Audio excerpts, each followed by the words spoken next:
Question number 12. The reaction between A and B, first order with respect to A and zero order with respect to B. मतलब कि reaction का rate B के ऊपर depend नहीं करता, न A के ऊपर A के ऑर्डर 1 से डिपेंड करता है. Fill in the blanks in the following table. मतलब रेट लॉ हम लिख सकेंगे rate equals to rate constant A. ठीक है. तो अब ए का ओके, ये फर्स्ट इक्वेशन से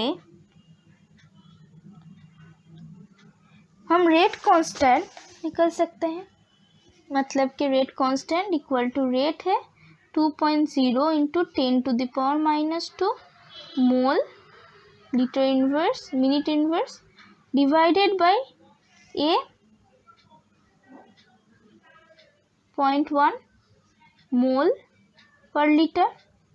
तो इसका वैल्यू आएगा 0.2 मोल पर लीटर गॉन मिनट इनवर्स. तो फर्स्ट इक्वेशन से हम के का वैल्यू निकल लिया 0.2 metre inverse.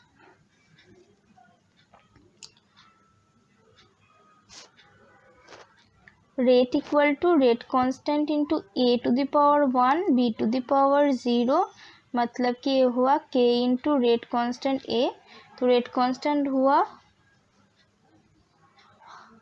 Rate 2.0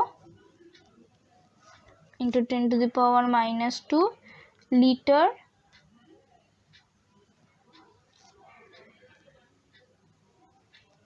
mole inverse minute inverse divided bye a 0.1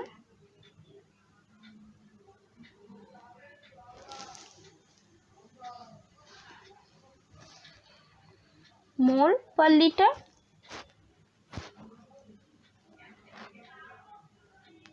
mole पर लीटर मिनट इनवर्स था, मोल पर लीटर. तो ये आएगा 0.2 मिनट इनवर्स. ये हुआ रेट कांस्टेंट. अब रेट कांस्टेंट है 0.2 minute inverse. 0.2 minute inverse k equal to 0.2 minute inverse. अब सेकेंड पे देखो a नहीं दिया हुआ है, तो अब a को निकालना चाहेंगे तो हम क्या करेंगे, रेट से k को डिवाइड कर देंगे. मतलब कि रेट हुआ 4 इंटू 10⁻⁻². रेट हुआ 4 इंटू 10⁻⁻² मोल पर litre minute inverse divided bye k का वैल्यू है 0.2 मिनट इनवर्स.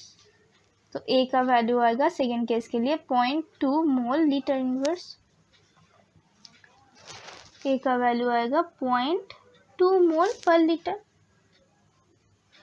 अब ये थर्ड केस पे देखो, हमको चाहिए ओके फोर्थ केस पहले कर देते हैं.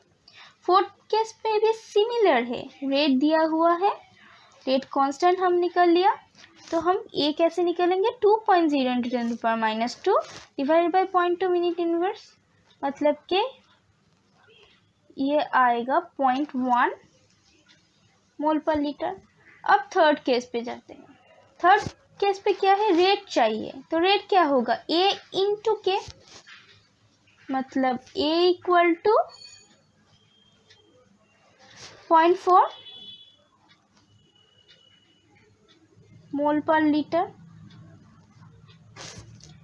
k equal to 0.2 minute inverse.